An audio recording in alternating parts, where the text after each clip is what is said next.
Shout out to all you beautiful women out there holding it down, and welcome back to Brunchin Black Women on Top, where we keep it real, real. We're so excited about being back in the studio. It's an amazing, beautiful day outside, and we have an extraordinary guest with us today. Hey, how you doing? What do you mean, hey, how you doing? We have the amazing Shannon Holmes, best-selling author, New York Times best-selling author of Be More Careful. Welcome to Brunchin Black Women on Top, brother. Thank you for being here. Thank you for having me. Thank you.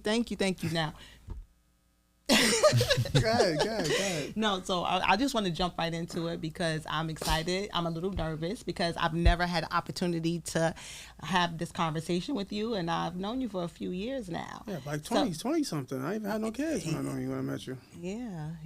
I don't know. No kids, no wife. Yeah, you had an amazing story. Yeah, So, a lot has happened since we last met. A lot has happened, good and bad, And unhappened too. Oh, well, I'm excited. I'm excited about what's unhappened. Okay. So since you're here with us, I'm just gonna kind of like jump into it. For those of you who don't know Shannon, again, he is a New York Times best-selling author. The critically acclaimed Be More Careful. It was actually put out under Meow Meow Publications. Meow Meow. Which meow no like longer a cat? exists. Which no longer exists. Which is Terry Woods Publications now. Terry Woods Publication. Wait, so your book, Be More Careful, was published by Meow Meow, which is Meow Meow. That's Terry Woods public. Terry Woods, True to the Game, Terry Woods. Yes, True to the Game, Terry Woods. Oh, interesting. I don't think that many people knew about that. So, Blake, how did that come about? What, you was dating her? That was your girlfriend? That was... I'm just saying. Like, no. But it's funny because I always say this, right? We was in close proximity enough for that to happen. Not that saying that she was feeling me or I was feeling her, but when you're in the room with a person for so long, you get to like, you know what? He ain't so bad. But my thing was like, yo, I'ma see people over here, you see people over here, over there. Let's get money right here.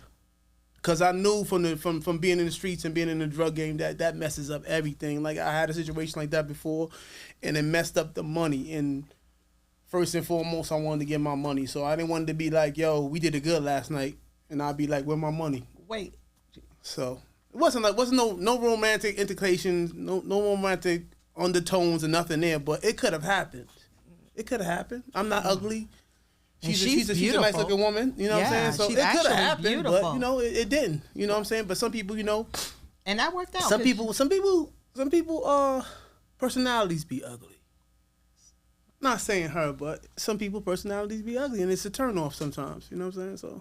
Oh, all right. That was a lot. She could be turned off. That was a lot. I'm still trying to process. Maybe she was turned off about me too, because it was just like, you know, just too much seeing each other, just on top of each other, just like on top of each other. There was nobody no buffer when it came to me and her. It was just me and her, and we was just like clash. When we were clash, it was no mediation. Okay, thanks, Bryce, for letting me know. You know what I'm saying? So wait, so then how did you and the infamous Terry Woods meet? Like, I mean, I wrote to her in prison.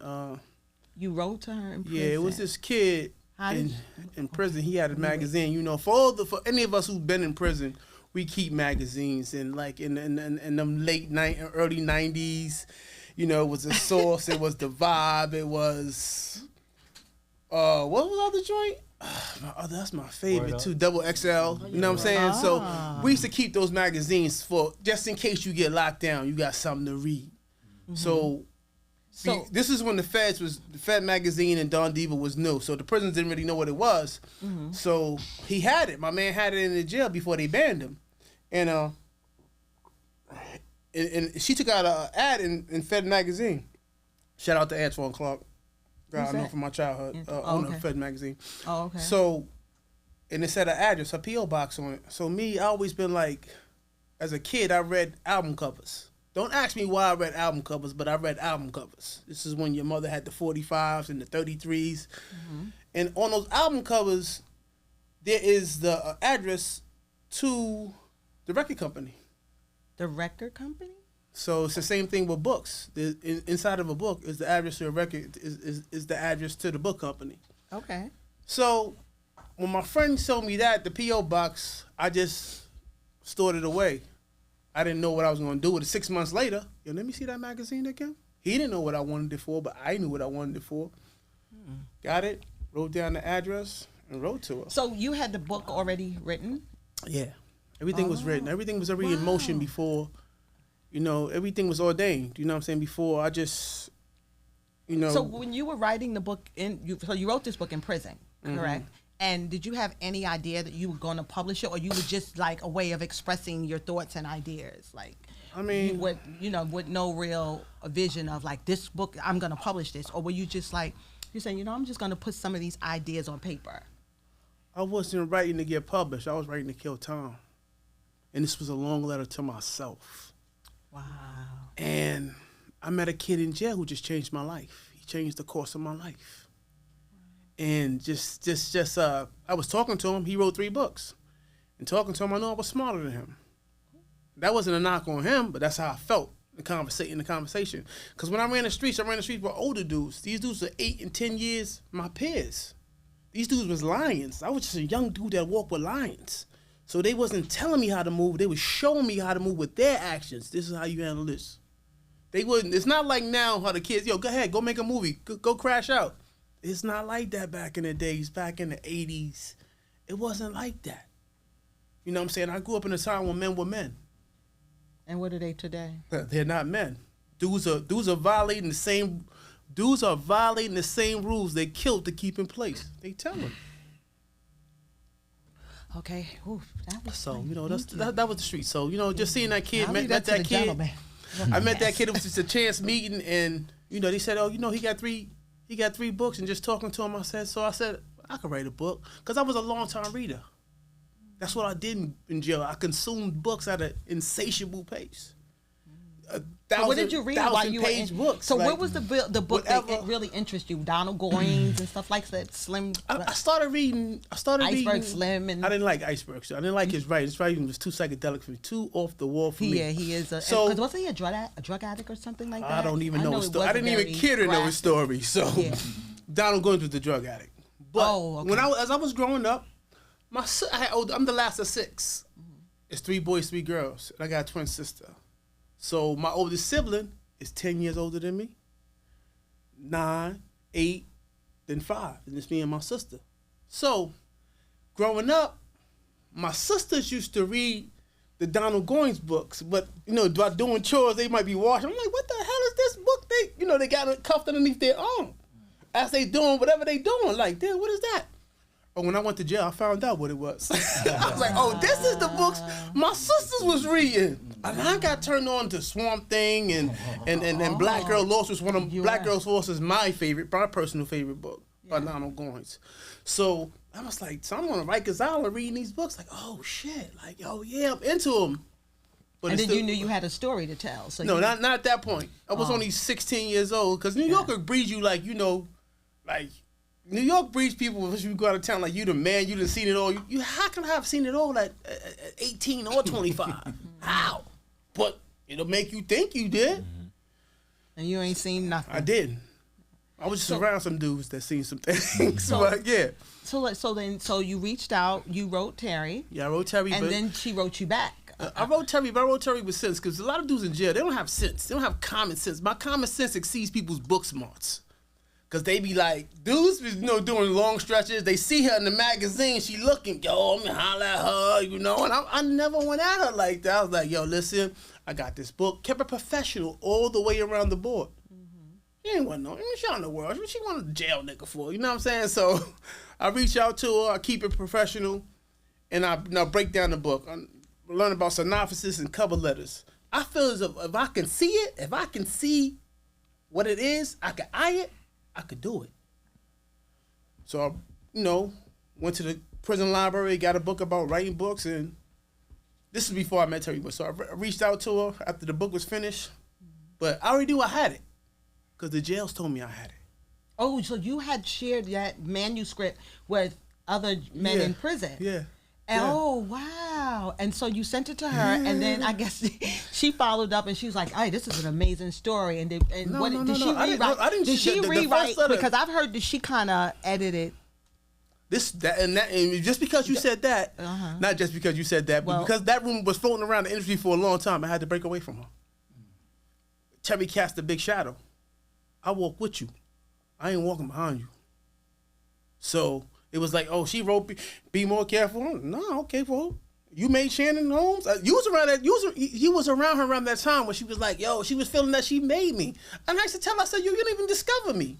I discovered you. Oh. You didn't know I existed. I know you existed. Oh, that. You understand what I'm saying?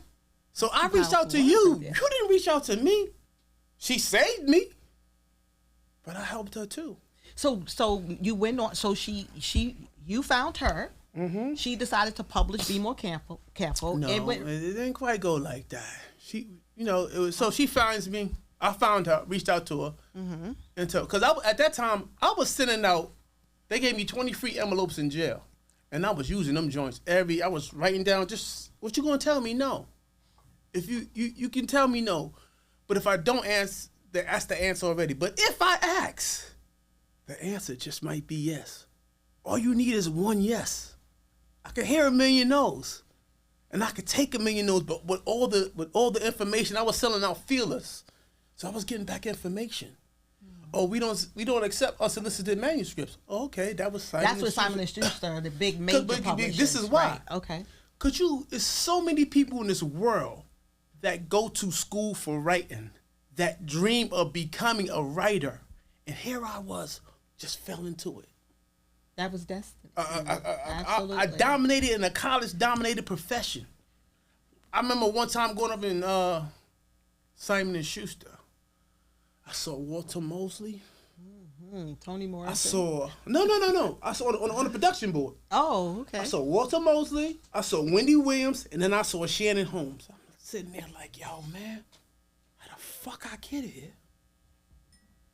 Wow. I already was blown away. Because Walter Mosley, I don't know if y'all know who he is. I know exactly who he is. He's a literary giant. Exactly. Yes, so he's somebody that I read in jail. Well, you read his books even in college. Yeah, like my first year in college, Walter Mosley, I had to do a whole write-up on him. Yeah, so he's like a legend. He's legendary. Yes. So like, have you ever met him? No, I never met him. Never had the pleasure of meeting him, but I read him. I guess I met him. I read his work. I'm sure he knows you. I mean, who knows? Who knows you? You never know once you put something in the air. You never know who catches it. You be surprised who catch it. Who catch your name. Like, people know my name. They don't know my face. So Terry, she got your manuscript. No, Terry, so I sent her to fill out to her. She sends me, she said, send me your manuscript in a self-addressed envelope. I was like, yo, I'm not sending no self-addressed envelope. This is going one way from me to you. And the rest, as they say, was history. She came back, she was like, oh, I want to sign you for 5 years and all this. For how much money? It wasn't, I don't even can't remember. It wasn't really no money. I did get money, don't get me wrong. Was there royalties? There was something, right? But no, this is just the first, this is just talk. Okay. So it's like a dude saying, I'm going to take you out. And he ain't quite tell you, when you're going out or where you're going to, but I'm going to take you out. So it's sort of like that. She just, the initial stages. Then kind of find out there is no time limit in like records or books or publishing. It's only number of projects, which is why LL released 10, because 10 he fulfilled his contract. He's the only rapper to ever fulfill. Really? 10 albums. All deals are 10. All deals are long. They don't build you up to let you go. Oh, right. That machine, once they put the machine behind you, they get everything out of you. So he's the only one who ever lived this contract. They can't get no more. Exactly. So that means. So then she came back, because the game was still new. She came back, okay, I'm going to sign you to a one-book deal with an option. So what was I going to say? No, fuck was I was in jail. So what was I going to say? I took what she gave me. Kind of found out it was a good deal. It had a sliding scale. It was I got $10,000 advance And I got money in jail. I had commissary to the ceiling. I was like, yo, you want some? You good? You want some daddy? I was like, Terry was really looking out for you. Yeah, she looking out. Like, you can't. I mean, she didn't, while you were in prison. You can't really say that because when you were in prison, I don't want to hear that because I can't accept that because. Well, couldn't she have taken advantage? If you got talent, bro, if you got talent, you can't never let nobody can make you think that you don't got talent. This is business. So she did business. We were doing business at that point. Yeah. It wasn't like ethical. She saved me. Oh no, I had a hot book, and she was smart enough to realize that and publish it. Right. So it's an amazing. At the same time, she was. I've read it. Good for me. And I always had this problem with her. When am I as good for you as you were for me? How was she? I always say this. Rewind that. I say, when was I as good for you? This is a relationship. As in any relationship, we both got to see something. Right. This is business. Platonic. Even if it's a platonic business relationship. Yeah. But even if it was another relationship, a couple relationship. Oh, I'm not looking for that right word. But anyway, I can't find a word. But you got to see something in me, and I got to see something in you. I got to be worth something to you. You got to be worth something to me for this shit to work. For this shit to be, you know what I'm saying, for us to go somewhere. If this is one-sided, you think I don't need her, then it's not never going to go nowhere. You're going to talk down until you're going to start talking crazy to her. So, I mean... So you put out that... Was that the only book that she put out under... Yeah, that would be the only book because, like, it just got... Because everything went downhill from that point. This is what I always say. You never know your friends till you get in trouble with them. This is my life mantra. And I figured this out the hard way. You never know your friends till you get in trouble with them. I've been in trouble with killers.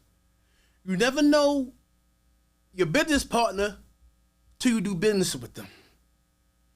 And you never know your woman till you live with her. And in those three instances, the real them will come out, or the real you will come out. Because when you live with your woman, if you don't live with your woman, you see her at her best every day. Every time you see her, she's beautiful, made up, pretty. But when you live with her, you get to see her breath stink and all that type of stuff. I've been in trouble with dudes, and I'm like, I wasn't even supposed to be there, but I can't trust you, so I be there, and we get knocked. And he telling me, yeah, you gotta take. I'm like, yo, bro, you gotta take the case. I ain't supposed to be here. Nigga telling me the crackhead gonna take the case. What? I'm not going to court on the testimony of no crackhead. You kidding me? He want to get back out to the streets. This is not between me and him. This is between me and you. He's just there. So. Those are the three things that, I always say, and they always turn out to be true. I learned those things the hard way. So, So you learned more about Terry through the business and things. Yeah, but it's not the throw. I can't say I'm sitting here throwing dirt, but I can't lie. I'm not going to lie. No, you shouldn't lie. I'm not lying on nobody. Everything I say is factual. And it made me my perspective because she might have another perspective of the situation. But the truth is somewhere in that middle. But this is my truth. You know what I'm saying? When I talk about that, and it was just like I said, she was just casting a big shadow. It was just, the breakup occurred. This is when the breakup occurred. She says to me one day, she says, Shannon, you can't come down to my office anymore. I said, what? I am your company. What? I said, what? I am your company. Oh, yeah? That was that day? I left her office. I went and signed with an agent. You want to get Hollywood? You was already. You want to get Hollywood? Oh, I got super Hollywood. But why did she say you couldn't come to your? Why did she say you couldn't? I have no idea. You and her were in a I have no idea. Deal, right? Yeah, we had a deal, one book deal with an option. So around that time, Be More Careful goes on to do 100,000. I got 100,000 fresh out of prison. 100,000. I went from $100,000 in my bank account. $100,000. From Terry? From the earnings of Be More Careful. So if I got 100,000, she had 500,000. But we generated 1.5 my first year out of prison. Mm-hmm. I know Terry was 1.5 million. She definitely did. We generated, and it's funny because I counted her money one day. She checked me hard, but it kind of reminded me of the older dudes. Like, yo, don't count my money. She was right, absolutely right. But you can't. It's a natural thing for human beings to count money, to count somebody else's money. Especially when you feel you're a part of it. You had a part of that. Yeah, you're like, yo, I'm gonna help this dude make all this money. Even if I'm in the street, I gotta help this dude make all this money. I got 15. What you made? You know what I'm saying? Even if you don't say that, you think that. It's natural. So this is what maybe it's a rumor. you can confirm whether or not it's or true. deny. Right. Yeah. So all right. So you and her, you guys kind of fell off, but you're saying because she's told you not to come to her office. It was a lot of things. She insulted me. She insulted me. So if my man was there, I'd be like, yo, you heard that? You heard what he said? We'd have been laughing. But my man wasn't there, and I was offended. You know what I'm saying? It was times where I wish like, yo, who you talking to? Like, yo, let's go outside and fight. But because either you gonna respect me or I'm gonna respect you. It was getting to that point. Like, we was at each other's necks, like, But y'all was at each other's necks because of what her initial remark to you, right? Is that how it started? So you became very defensive? It was just a Or was it because you decided to go off with Vicky Stringer? No, I just felt, that's alleged. And that's alleged. Well, that's what I'm saying, because you started that whole... Okay, so one day I texted Terry. I said, Terry, let me pass and get that. For those of you who don't know who Vicky Stringer is, I'm sure Sharon will. Yeah. Vicky Stringer is a former publisher. She's actually my daughter's godmother. Victoria and Stringer. What was the name of the publishing company you started with Vicky? Allegedly, I started Triple Crown. Allegedly. It's alleged. Alleged? Well, that's... It's alleged. Okay, so that's not true. It's alleged. Okay. I didn't say it's... I don't... Okay, so I say we'll just move on to the next question. So I mean, you can ask it. You can ask me the question. I'm gonna say alleged every time. My question, like, yeah, how was you able to stay so focused to write a book, being in that environment, that setting, the people around you? Like, how did you? How was I able to do that? Because it was just my time, and I was smart enough to see it was my time. Like, a lot of people, I saw things that other people didn't see. So I didn't have, it was dudes in jail that could write circles around me.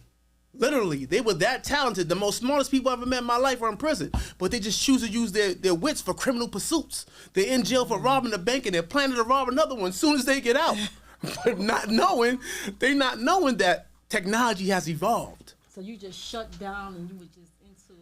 I just think anybody can be anything in jail. You can be holier than thou in jail. Jail is not the test to me. The streets is the test. There's no temptations. I'm not into faggots. So, I mean, excuse my language. I got a question I'm not to into... ask. The line between you and her, when did that was crossed? I mean, when you actually get out there and you with that person on a day-to-day basis, you get to see it. And, you know, like I said, in a relationship, but people think that they saved you. When am I good for you? We made all this money. I'm not good for you. I built your company. She had 2 #1 books. She had the top 5 selling books in the genre, in the history of the genre. Her book sure and did. mine. Everybody wanted to come to this woman to get published when they saw what happened with me. But she wasn't a good people person. So she did a ditty to you? What makes No, she didn't. She didn't diddy me. People think that she did bad business to me. It wasn't business. It was the personal. It was the personal that we just maybe, you know, 'cause when I came out of jail, I had a hard time adjusting to fame. I was cheating like a motherfucker. Like, you know, I ain't gonna even lie. Like, you know what I'm saying? Like, I can remember one time she told me, she was like, "I'm the reason you getting your dick sucked." I said, "What?" Wow. I said, "No, boo boo. I've been doing that, right?" But it's crazy that she thought that. Like, We have to bleep that language. She said, so she said that to me, and that was crazy to me. But it was funny. It was kind of funny. So you and her were like, it was like you guys were in a relationship, but it was not. You would think the way you guys were fighting that you guys were in a serious relationship, like there was some other things going on. That's what people would assume, because the right? disrespect was real. The disrespect was real. Like, I don't take too good with disrespect. Because at one point in time, I was ready to die for mine. So, you know, it's like, you just can't, like, what? Like, you know, I remember dudes in jail, like, yo, what? Fight where you get mad at. Yo, let's go. Fight where you get mad at. So you decided to leave. You know, I came straight from this environment where, you feel me, we fight. It came straight from prison into the literary publishing. So I'm still subconsciously on that type of time. I haven't adjusted to society. Right. I'm still like, you offended me. What's up? You a woman, but I'm like... And it made it worse, kind of, probably, because she was a woman? because she was a woman. It probably made it worse because... And then, you know, when you're dealing with people who not street, but who claim to be streetish or write about the streets, and you really not, it's a code that you go by, bro. It's a code that you stick to. And I stick to the code. Well, I think that Terry might have felt that there was some dishonor there when you ran off with Vicky. No, okay, back to that. Okay, so I'm glad you said that. So I says to Terry one day, I'm in her office, right? I says, Terry, I want to start a company. She says to me, what do you want to do that for? I says, so allegedly, I say to Vicky Stringer, I want to start a company. Mm-hmm. She says to me, let's do it. Allegedly. And then you went off and you did go with Vicky Stringer and you put out all these books and then Vicky allegedly, Stringer could you please put allegedly in front of that? That hasn't been proven. Okay, that's in the court of law. So allegedly you went off with Vicky Stringer and then you guys did Triple Crown and you guys did whatever Terry started. No. You guys and in 1 year we was able to supersede allegedly. We was able to supersede Meow Meow within 1 year, and she had a 5-year head start on Triple Crown. Why? Because we understood the hustle. What happened? We understood a hustle. We understood how to hustle. While she was spending, at one point in time, this woman had drapes, not curtains, drapes that cost more than my car. Who? Terry Woods. Oh, of course, yeah. She was sitting on the other side of the Hudson on Rappers Row. You know what I'm saying? So, you know, that's good. She deserved that. You know what I'm saying? I can't take nothing from her, but just, you know, she gave me mine, you know what I'm saying? But it just became like the rumors became too much for me. The disrespect came too much for me. And now it's just like, yo, I was restricted free agent, meaning she had to match any money that was being presented to me or I could walk. And you know, Simon & Schuster had long money. They got old money. So she couldn't match that, Brett. She couldn't. And so it was stay around here for what? For more shit? For more bullshit? So you did allegedly went with Vicky Stringer or not, but you did go with Simon & Schuster. I did go with Simon & Schuster. That's not alleged. That's a fact. Okay. So and how did that go? Okay, so I'm worth for all this money now, right? And nobody's telling me. Oh, well, she's not telling me. But who's not telling you? Terry's not telling me. My publisher is not telling me how much I'm worth. So you didn't hire a lawyer in that time? At that time, no. I didn't need one. I'll get to that because my father signed my first deal for me. I did. What you call that? Attorney? What was that? I gave him power of attorney. Power of attorney in prison. He signed my first publishing book. My first publishing contract. I didn't sign it. My father signed it for me. So, you know, and that's how me and Terry got you know, that's what sealed the deal for her. It was a 1 book deal with an option. So then after coming from that, you know, I did good at sliding. I mean, my first check was $5,000. And then it just got bigger and bigger and bigger and bigger. You know what I'm saying? So it was alleged that I was depositing. And I always say this about Terry. Oh, it's only one person in publishing that got something on me, and that's Terry Woods. Because Terry Woods cut my checks, and I ain't never cut hers. Anybody else? You ain't got nothing on me. Sister, nothing. I did it. I was up in them buildings. I was on the Avenue of America. Yeah. I was going to restaurants where I didn't even know what the fuck was on the menu. And they was like, yo, I'll have what she's having. Cause I ain't know. Like, bro, they was like, I felt like they was trying to civilize a savage. I was like, yo, what is going on here? Like, it was a lot of wild moments in that whole process for me. And it was crazy for Terry too at that time because she saw this is new to her as well. But the only thing she was in the streets, and you were, you know, the only thing she was not in the streets. I'm really from the streets. You know what I'm saying? She was like in the streets, like what I'm saying. Yeah, she built it. She built it up. Don't get me wrong. She built that thing up. But had she been a better piece, had Terry been a better people person, she could have had the game in the headlock. Oh yeah, in a chokehold. I agree. Everybody wanted to be on Meow Meow. Meow was like G Unit. Everybody wanted to be there. Yeah. Everybody. And a lot of people got writers because of her arrogance. You know what I'm saying? Nikki Turner wanted to be there. She reached out to me. But Nikki wanted to be on Triple Crown, right? I put my address in the book. It was strategic when I put my address. That wasn't for no fan club. Most of the I was looking for the next me. Most of the names you calling out, we ran through. So Terry, did you have to sue Terry or something like that? Terry sued me. So I went to civil court. Yo, that was an experience in itself. If somebody tell you they're gonna sue you, laugh, because it takes a lot of money to sue or defend yourself. So I was like, every time my lawyer found the motion in my behalf, it was $2,500, $5,000, $2,500. I'm defending myself, so I can only imagine what she's. So that's why the Diddy's of the world, the Dre's of the world, the people that do dishonorable things. Oh well, not to get off They the check. starve So out. then Diddy. Oh my gosh, They starve out the people that suing them because it takes money to sue you, and the longer you go on, Take everything. yeah, out your pocket. exactly. So they starving you out. Wow. So then, how did that work out? So she took me to court, and I'm thinking it's criminal court. This is not criminal court, bro. There's no bail up there. I had to stop and ask my lawyer one time. I'm like, I'm going to jail? He was like, nah. I was like, good. We good then, because I could lose some money. I can't lose no time, bro. I done did that. I done did 11, 2 3s and a 5. I can't lose no more time. I'm having too much fun out here.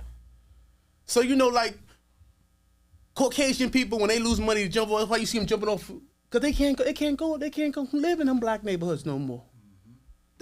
But me, like, my man, like, yo, we be fucked up. We get back on again. We got that mentality. You know what I'm saying? So I wasn't scared about the money. But so when I told her, and I seen her one day, and I was like, yo, when I'm finished playing with this Simon & Schuster money, I'm coming for my money. Oh, you were saying that Next about question. Terry. Right? The part that she wanted to sue you for, right? How did it came to that point? Oh, because it was a clause in my contract. Like, you work for Pepsi, it's called non-competition. Yeah. If you work for Pepsi, you can't go work for Coke for a lot of the amount of time. So since it was alleged, I started Triple Crown. I violated the clause in the contract. Okay. And that was enough. But she was alleging she was alleging that I was selling my own book, which was a lie. But it was enough to get me in court. Because Vicky Stringer put that fucking book up on Triple Crown website, and I told her not to. Which book? Be More Careful? Yeah, Terry book. I told her, and she was like, she saw that shit, and yo, she was going off, like, you know what I'm saying? So, I know both of them, I've been in close, so I was in bed, figuratively, with 2 powerful women. Mm-hmm. Yes. It was crazy. Yes. It was crazy. Yeah. 2 powerful. Yes, Like, yes. this was crazy. Yeah. This was crazy, but not sleeping with them, but just in bed with them. Yeah. It was crazy. Yeah. So It was crazy, Shannon. that was a crazy time. Yes, But it anyway, but everybody sought to control me. To control me, like Terry, to control me, you control B more, whatever else I have. I would hear little comments like, "You need to be writing my shit." Like, come on now. So I got a question though. It's an experience because you did time, we did time too. So, like, to break it down for the people that like don't understand how things fall in line, like how you start writing and people start doing things that they never did, that they never even imagined. Like, it's that easy. So the thing is, like, us being closed in, coming in contact with ourselves, Yeah. just that quick.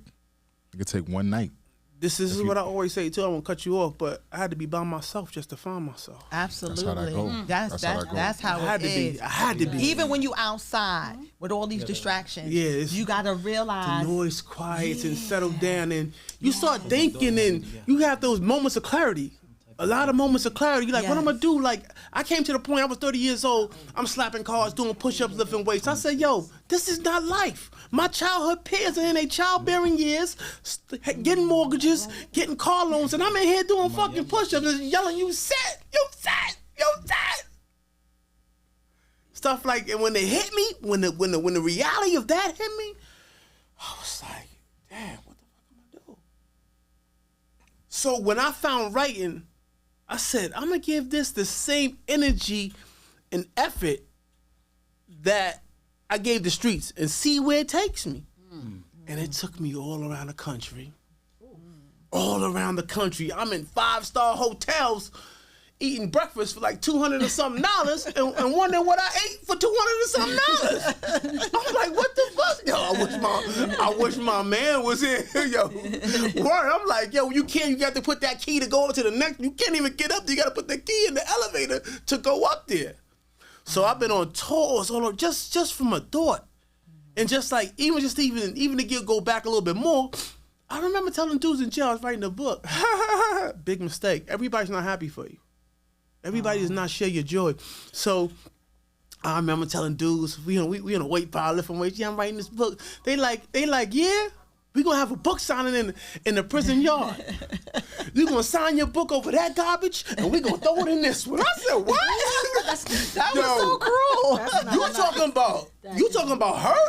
Oh my God. Yo, that shit crushed me. Well, at least they told you the truth. No, what the fuck You they got tell you people. that for? No, but I'm just saying, you got people thinking. That. No, they was making jokes though. They was trying to be funny, but so I could have been in my feelings and fought these niggas and fought some of these niggas, but they'd have clown me. I couldn't have beat all of them. I'm gonna be honest with them, but I could have beat some of them, but I just internalized that shit and said, okay, I'm gonna show you. What I'm gonna be is not between me and you. It's between me and my God, whatever I believe. So where's your relationship now with these ladies, with Vicky and with Terry? Like, let's start with Vicky. Vicky can go to hell. Like, yo, that was like the robbery of the century. You know what I'm saying? Really? So yeah, it was crazy. Like, but I had to do a Dre. I had to tip my hat and keep it moving, because if you don't, it'll eat you up. It'll eat you alive.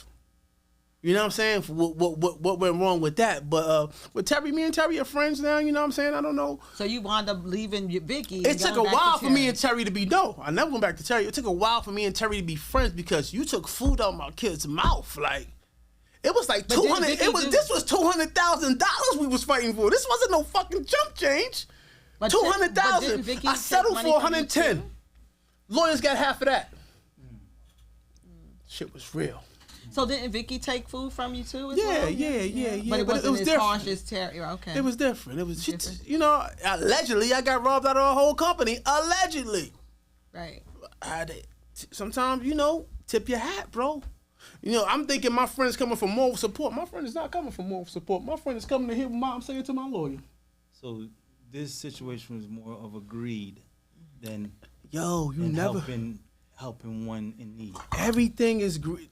It's jealousy, greed. It's a story of crazy. It's all the stuff you hear about in the industry when it comes to money and fame and all of that, It was, bro. People want to be you, bro. And you don't even be knowing. People right next to you want to be you. Trust me, envious of your talents. You know what I'm saying? Like the streets. But yeah. you know, but what's the biggest thing? Like, you know, see the clarity that we get as individuals coming out the spot, and the clarity that you get, you can see from far. You can see things just like this that people think you can't see. So the clarity that you had coming out from jail, seeing everything and how people are heathens, they only, you know, people gravitate to you just because you're successful. If let alone you had came home with nothing. Nobody I did came home with nothing. I did. Yeah, I did. So it wasn't really like that. That 10,000 don't go far. When you come home, you need everything. That's a fact. 10,000 goes is nothing. Nothing. That's pizza and sneaker money. But that's 10,000 more than somebody else. Yeah, got. exactly. You know what I'm saying? Exactly. To that person dollar in their pocket. That's 10,000. That person had to go to the halfway. So, had to go to the shelter or something like that. That you know person, that person comes to you quick, like you ain't just do all the time that you did. Yeah, Actually. you know what? It's funny that you said that. Yeah. And people like, yo, you and Terry beefing? I said, beef? What? How? Not a beef. How? It's a verbal disagreement. That's it. A squabble, perhaps. But it's not a beef. No. I don't beef with girls. You can't. I not once got in my truck and looked over my shoulder and said, damn, I wonder if Terry Wood's going to shoot me today. You know what I'm saying? So I'm like, that's not no beef. Right. We know we're not beefing. So wouldn't it But when people respect the law, you lawyer up. Right. I go at you what you want to go at. You know what I'm saying? So in the situation, I was the child, and she was the parent. So if a parent kick a child, a child can kick a parent, but a parent better not kick a child. Better not. So that's what it was. That's what the law saw this as. That was that incident. You know what I'm saying? And you know, I thought she was the one, the authoritative figure. She just went ahead and just stopped paying me. So they was like, "Yo, did you put that man money in escrow?" No. Because she seems like the more famous person, so she was controlling. No, she controlled the money. Yes, because she decided that if when I wanted the favor, it was like, you know, say, can I get a little favor? You know what I'm saying? When she wanted, and then when she felt like she was granted, when opportunity came into the office, depending on how she felt about me that day, she would either give it to me or not. It's how she was playing God with me. I couldn't do that no more. Like, oh, he's locked up. What? Because this is before the internet now. We popped just before the internet came out. This is 2000. Internet might have came out like 2001. 99, I came home. 2000, I came home. Internet came out in 2001. Or maybe before that. Maybe sometime in 2000. So now, okay, so fast forward, right? We got some, history. Our timeline is all fucked up, but yeah. But and that's a lot, and I'm sure that you can put that one day. You can put that in like a memoir or something like that. This is being written right now. Awesome. So you guys, you hear that? Look out for Shannon's memoir. Boston Road and Fish. What is it called? Boston Road and Fish. That's my blog. Nice. Boston Road and Fish. So how That's about my ode to my blog. So you say you and Terry, y'all seem to be at a place of where y'all Terry, can. we good. You know Y'all what I'm good, saying? but you Because ever think y'all can collaborate at some point? Maybe a Be More Careful, True to the Game collaboration. I don't know. That would it could be a Shannon awesome. Holmes. Y'all can take it back. It's like old music, like Wu-Tang coming out with a new album. Terry Woods collaboration, but it couldn't be no Be More Careful. Well, Terry Woods collaboration with Shannon Holmes. What do you think about that? But Terry, we talk now, and for a lot of years after that loss, it was hard for me to even talk to her. It was hard for me to even, but you forgave her. I had to think where would I be without her? But she got to say to herself, where would you be without me? That's right. We did numbers together. Y'all did. We did numbers it was to the point, go to Potemkin and pick out any truck you want, pick out anything you want. I was like, nah, I'm good. Because I knew that was just more. That's just, nah. And she hasn't done those numbers with anyone else since, actually. It was, before. Well, what about, what's the name? What's that other book? Deadly Rains. I don't know nothing about that, but they didn't do that. You gotta think I was the first. I was the first. When you, I always think about that song Rick Ross had, when your idols become your rivals. Yeah. I had Sister Soldiers taking shots at me. I'm like, yo, I don't even know you. I never met you. Soldiers. She wrote I'm reading the book one day, it was like, I was Shannon Holmes before, was she? I said, what the is going on here? When I got jammed up in 2008, right? March. And I did 15 and a half just now. And those books that you speaking on right now was like mixtapes. When we was on Rikers Island. You know the vibe when you on Rikers Island. It's like the books is being passed around the whole situation. Everybody's getting a book. Yo, let me see that book. And the books is passed around like magazines. Wow. Yeah. And it's like, this is the biggest time for a lot of dudes to read. Some people that can't read started reading in jail. Those books, and started, being more responsible to their vocabulary and everything. Because you got people that still don't know how to talk right now, but the books help them learn how to communicate, articulate their words. So now it helps them grow. It started something. You know what I'm saying? So the values that you catch while you placed in a nasty situation is different. It was actually a whole new genre, like urban fiction genre. But I think people just want something that they can relate to, and that's what opens the world of reading to you. Because I started reading out those books, but then I started reading The Hand That Rocks the Cradle. I started wanting to read about religion. I started wanting to read about the world. So older dudes just feed me books because they know that's what it is. That's my whole thing. Me. That's why I was saying this, because the book thing is heavy while we get in jail, not outside. Yeah. As soon as we get in jail, that's what they force on you. All the OGs, they force them books on you. So what happened? Because the book industry, at least during that time when you were and Meow Meow and Terry Woods and Shannon Holmes and Vicky Stringer and all of those big major names, all of a sudden now it's fizzled out. Has the major publishing companies like Simon & Schuster now taken over? Where you don't. They were saying a couple years ago they were buying shelf space, only for in the Barnes and Nobles. But the moms and pops, when Amazon came along, Amazon destroyed just like Walmart. Once Walmart comes into towns, small towns, they take over everything. It's no more hardware stores. Everybody's going to Walmart. So Amazon's a big conglomerate. So you can't be everywhere at one time, but on Amazon you can. You sure can. You could be in Seattle. You could be in Arizona. Boom! With a click of a button, they got your book. Yeah, that distribution is so that just killed the independent book game. Right. Just like the independent record game, it's not the same anymore. The money's not there, man. One time, bro, I took my man with me. Yo, I'm getting hit I'm hitting dudes on the street with cases of books. Boom, niggas was like, yo.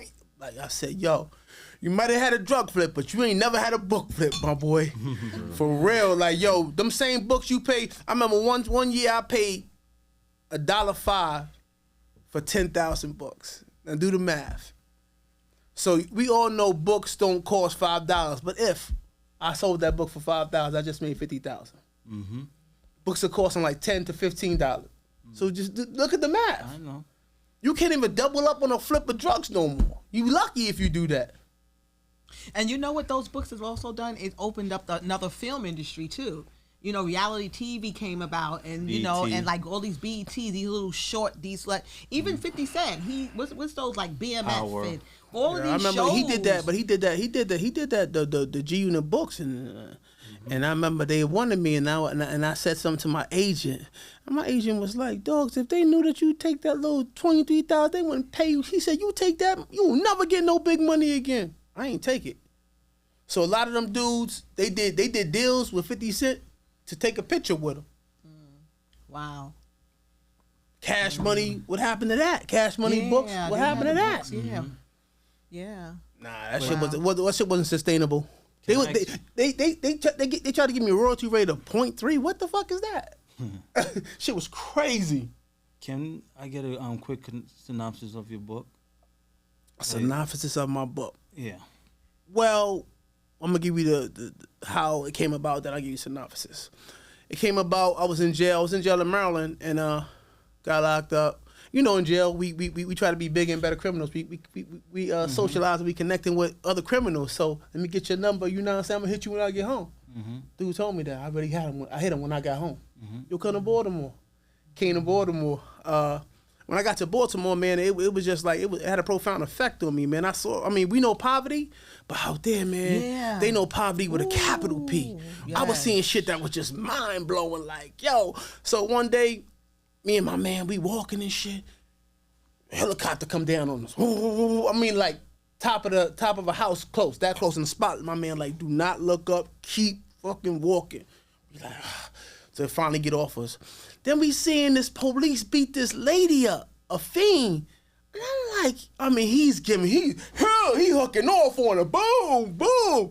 I'm like, yo, if he do that to her, what the fuck he'll do to me? Like stomping her out, bro.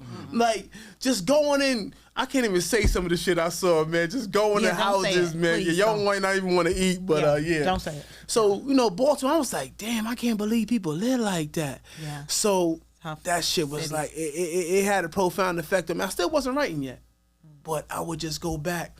And when I used to hustle, I came across, you always meet the beautiful women that like, you like, damn, like, you can't believe they getting high.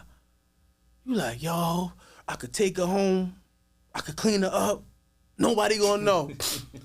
And then so I'm thinking this is in my memoir, right? It's called Slow Thoughts, Fast Money, right? Yeah, that chapter, right? Because it's just for that moment, it's just you and her in this world and on this block or wherever you're at, and you thinking this thought like, yo, I can't be, but you know what she is when she's coming your way because she knows what you are. You are the dealer. She's the customer. You already know she ain't out here visiting her mother. And she's really using you. So you like, basically. Oh, this girl is bad. She hasn't hit rock bottom yet. We ain't talking about no one that's crack. She getting high, but she ain't hit rock bottom yet. Boom, you like, damn. Yeah, exactly. You like, damn, like, yo, this is crazy. So she was like, yo, you gonna see? I'm like, what you doing out here? Why you getting high? I'm asking all kinds of questions. Yo, why you getting high? She like, you gonna send me this shit or what? I'm like, that shit snapped me back to reality. Fuck it, because if she don't get it from me, she gonna get it from somebody. So when I came home from prison in Baltimore, this kid on his bus was telling me about these girls called the Pussy Pounds. This is a synopsis of the book. I was like, word. So I filed that away in my mental memory banks, right? So I said, so when I was thinking about writing a book, it was either my first book, my third book, Never Go Home Again, which is loosely based about my life. Bad Girls, you have one? Was going to be my first book. But Be More Careful became my first book because I was reading the paper. I was reading this in jail. I used to read papers cover to cover. I used to consume anything I got my hands on from the outside world. So this one particular morning, everybody was asleep. Like everybody went to the club. I don't know what the fuck them niggas was doing last night, but everybody was asleep. It was a trash breakfast, so nobody went to breakfast. I see the paper out there. I'll go get it and lock back in myself with it. Cause I hate people reading over my, yo, let me get that part. So I was in there reading. And this particular day, I picked up this paper. And Omar Tyree, who wrote Fly Girl, was in the paper. And every time I see him, I would tell him the story. And it was like he was talking to me directly. So I was smart enough to take the information, whatever information I was getting, and run with it. So he said, this is what he said that was profound to me. He said, women are the biggest buyers of books. I said, what? if women are the biggest buyers of books and I want to sell books, I better make some fucking strong female characters. And that's how it clicked for me. And that book became Be More Careful, which is about a bunch of girls who don't have any morals and they selling their body to get ahead. But my thing always with that was this, yo, how could you put a price on something that's priceless? And we all, like, you know, being out of town as a New York dude, you meet girls that been ran through. You don't, but you can accept that because you don't know the niggas that ran through them. We all can't be with somebody who ain't been with nobody. That ain't gonna happen at our age. Diamond in the rough. That's rare. Diamond in the rough. Rare pearl. But most people, you been with somebody, so one of y'all's been with somebody. She ain't been with nobody, maybe, but yo, my mother only knows one man. I said, yo, they don't make them like you no more. You know what I'm saying? It's my father.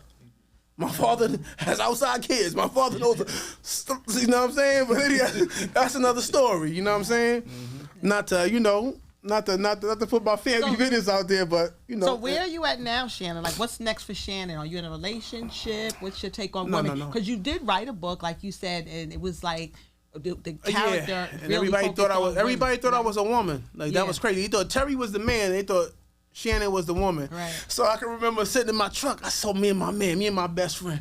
And I'm like, yo, read this letter.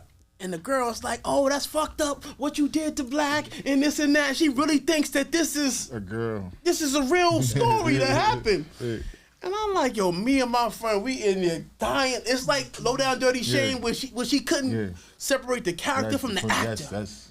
So she had me all as one. Like, that's fucked up what you did. Do you remember what they were saying about bro from Boys in the Hood that was playing the character, the one that shot Ricky out the window? They said he was bugged out. They He bugged out. turned bugged out from the movie scripts. He started going crazy. He started really. Well, living if like you that. guys, He got killed in jail. Yeah, he got killed in jail. I was listening to Terrence Howard.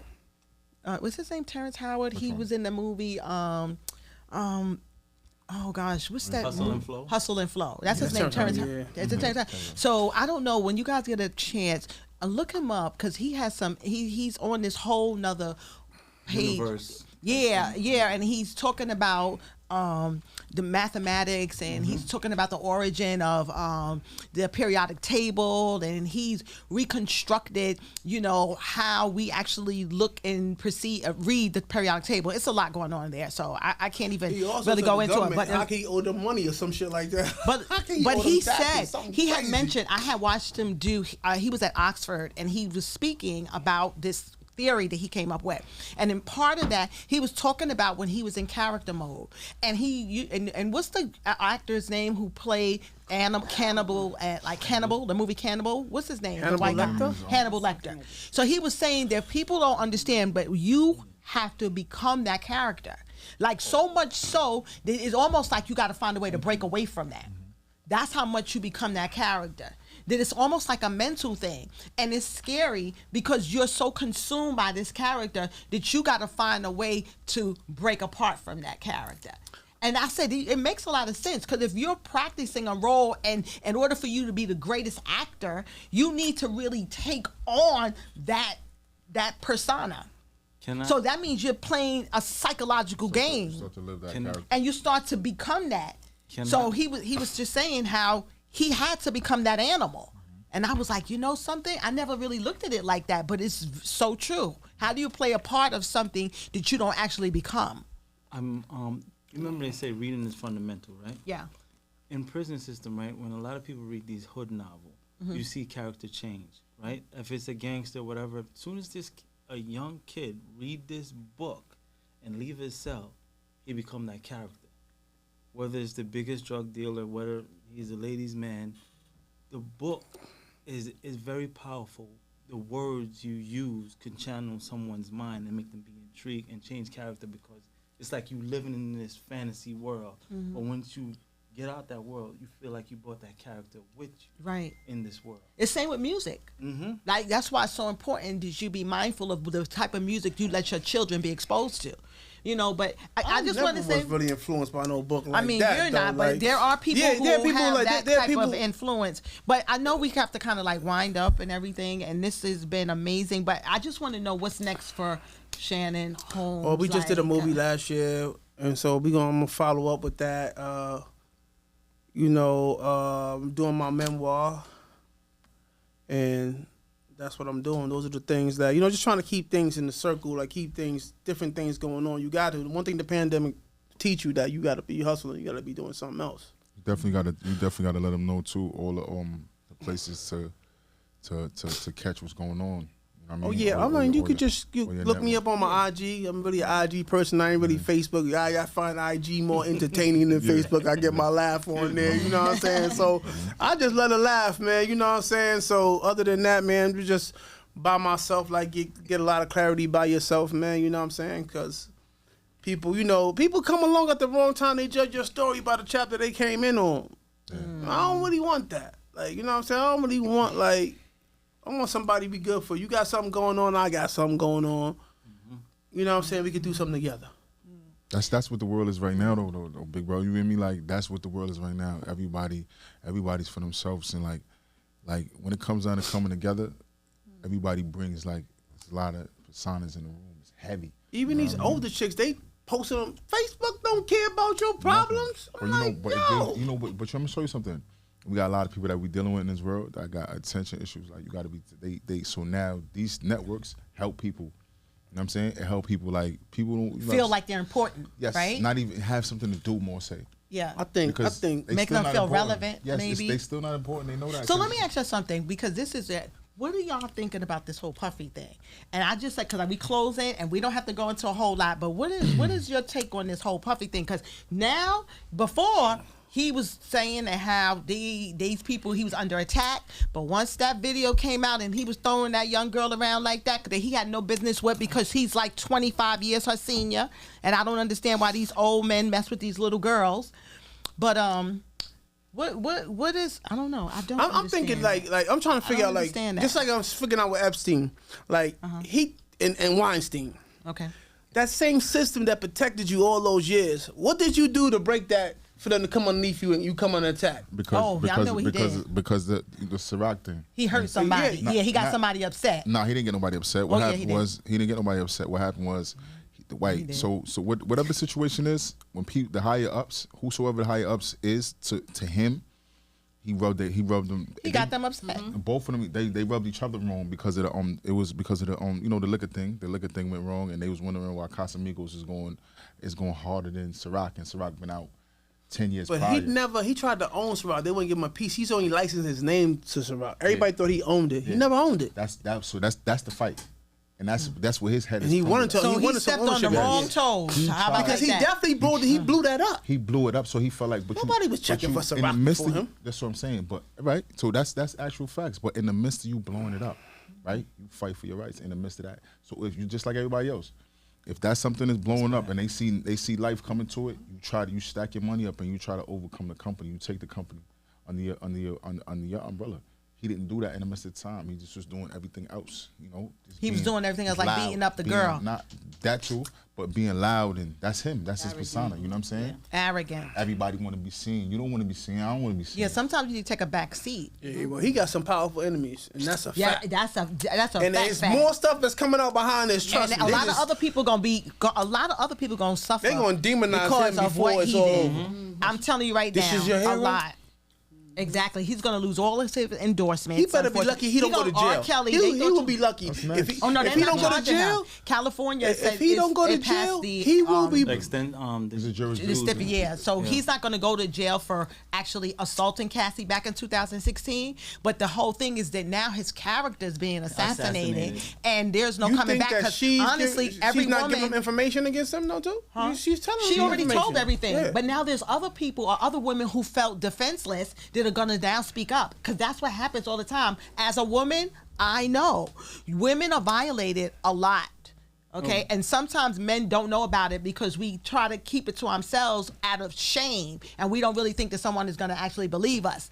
But I mean, to see him in that act, the way he was, the anger, like the way you kicked this woman, this girl that you had no business with, as far as I'm concerned, that the way you abused her, and she only probably stayed with him because one, she probably felt that was the only way that she would make it. That's not you know, true. or it's basically when you have money, people are so caught up in money and fame, right? That she could be manipulated into a contract, sign this waiver, and she's stuck and feel like there's no way out because you sold me a dream. And once you sold me a dream, I believe in what you told me, and then later on, it don't look like it. It's like, for instance, the contract with someone you sign. You thinking they have your best interests at heart, but it's only for their benefit, not yours. So they'll use you to advance, while they use you, they kick you to the curb. So, but you saying he was using her or she was using him? He used her because she had talent. You know, she was very beautiful. She was a beautiful girl. He had her.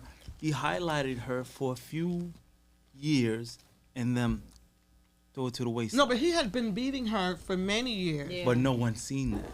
Right. People seen it behind closed door, but everything comes out. What's in the dark always comes to light. All the time. And I feel like this, and be honest, tell me if you guys agree.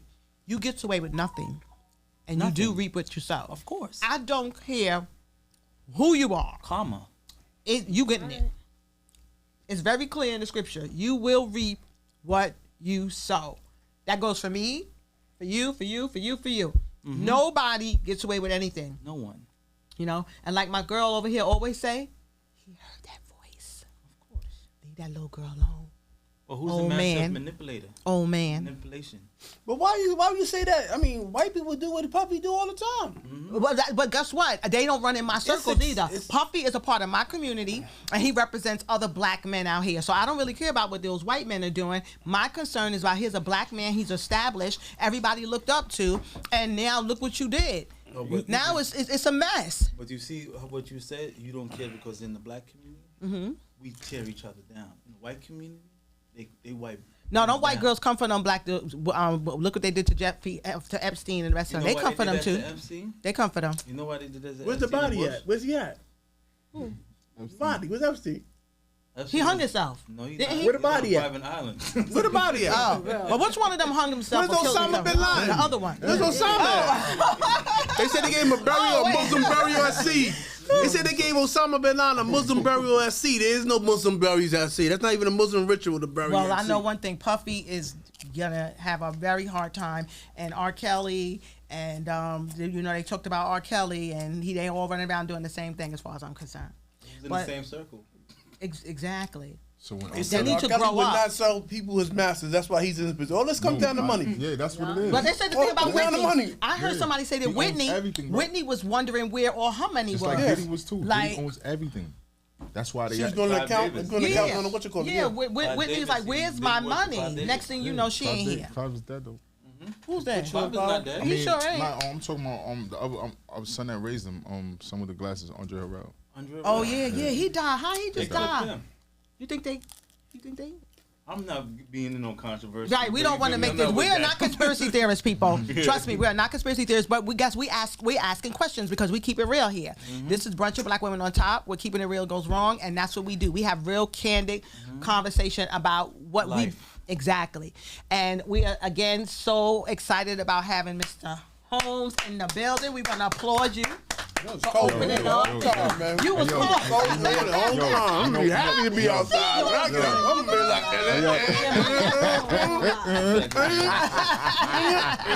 Let me see, what is this? Is this something you promoting? Is that my shirts? So let's promote it. Come on, what is this? King of. So I hope that the next win today, so I can sell more shirts. Because if they don't win, I can't sell no more shirts. I don't know. We don't know. We gonna find out later. They're losing.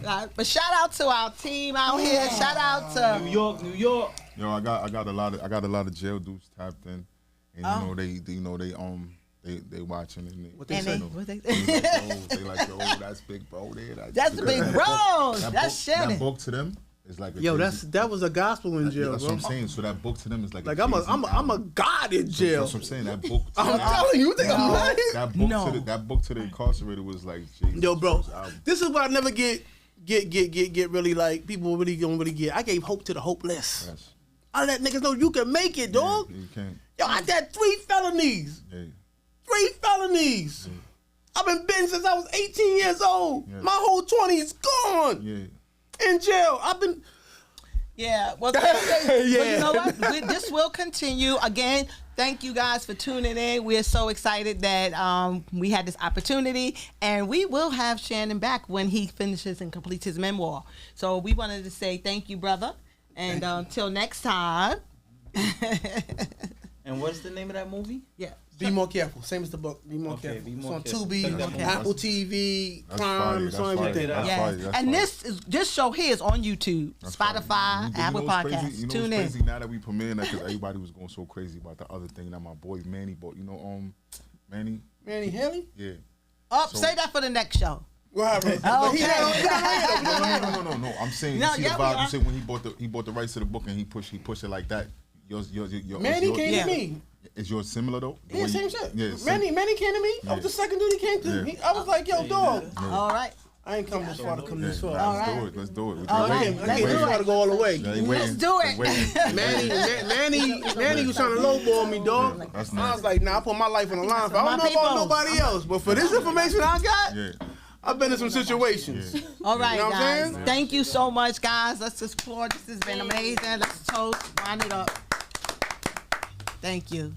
Shout out. Yeah, I wish I had something to toast out. Peace. Yeah, but that was crazy. He called me down the trunk.